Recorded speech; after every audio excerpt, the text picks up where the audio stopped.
Doki-Doki Literature Club is a cool game, I guess. If you count out the chaos and the murder and all that great jazz. So, a lot of the characters, a lot of the haters of the game, they'll go out and they'll claim that, well, I don't like the game because all the characters are bland. But that's actually the point. Now, give me a chance here. The characters are bland. You have Natsuki, the tsundere stereotype, Yuki, the quiet, reserved yandere stereotype, the Monica, and Sayori, the innocent chocolate vanilla stereotype. And I'd like to imagine that you can actually successfully imprint what you want to see on the character. So for me, Yuki was my insanity and intelligence, Sayori was the innocence that died a long ass time ago, Monica is the god complex, and Natsuki is the rage that's also suppressed. Funnily enough, I have a meme child with me who I'm about to put on who's going to explain what his connections are. I don't really know how this is going to go, but we'll see, won't we? So for purposes of, respect and privacy and I'm not gonna say any names. I'm just gonna say I've met people in real life, especially over the past 6 months, who have drawn direct parallels to, all 4 of the characters, Purple, Monica, Natsu, and Sayori. I've drawn, it's made me uneasy how accurate these are. I feel like the creator had a camera and was just watching me. I don't know, maybe they did have a camera watching you. I really probably did. They probably did. Yeah, they probably did. Yeah. But I saw all of these in them in real life, maybe not as intense as it is in the game, maybe not as blunt, Profound. Sure. But it's still creepy, and the endings of how all the characters end up by the by the end of the game really scares me. I don't like it. What the fuck are you doing? I don't know, distracting you. Keep talking. But it's creepy, it's scary, I don't like it. But he forced me to play through all of the first chapter. And then I forced myself to start playing the second chapter again. Alright, so buckle up, this is alright. So when you went to that website from the QR code thing, or whatever, the libitna lobotomy, something, I don't know. It said, due to the termination of XXX, 6 X's, and then something about the third eye. Alright, I have a few theories. 1, the person who died, whose name the 6 X's represent, is someone they cared about, like a family member or a friend, something, and that gave them PTSD, and when they tried to clear that up, it just turned into depression. And or it could just turn completely sci-fi and do because they were descending to the third eye, they had the potential to descend to third eye and gain knowledge that no other human on the planet did. They had to instill PTSD into their subjects in order to keep them from doing that shit.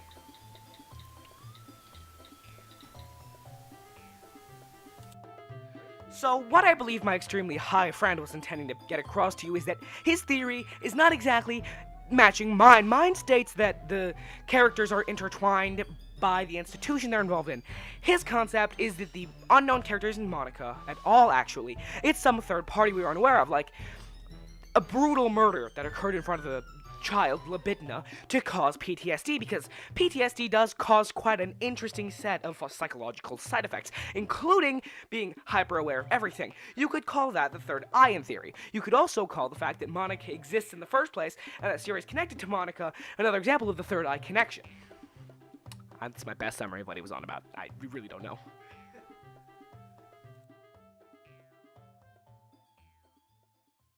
The reason behind the popularity of the series is not the over-the-top cuteness of Natsuki Yuri. It's not it's not that. Get your mind out of the gutter. No.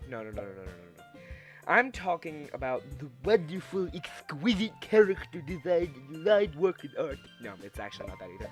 Well, actually, now that I think about it, it actually is. In fact, all those things lull you into a false sense of security, even though in the back of your mind you know something's gonna get weird very soon. You still end up falling in love with characters, you weirdo trash, and people start falling like dominoes. First it's Sayori. The characters introduced to you by the game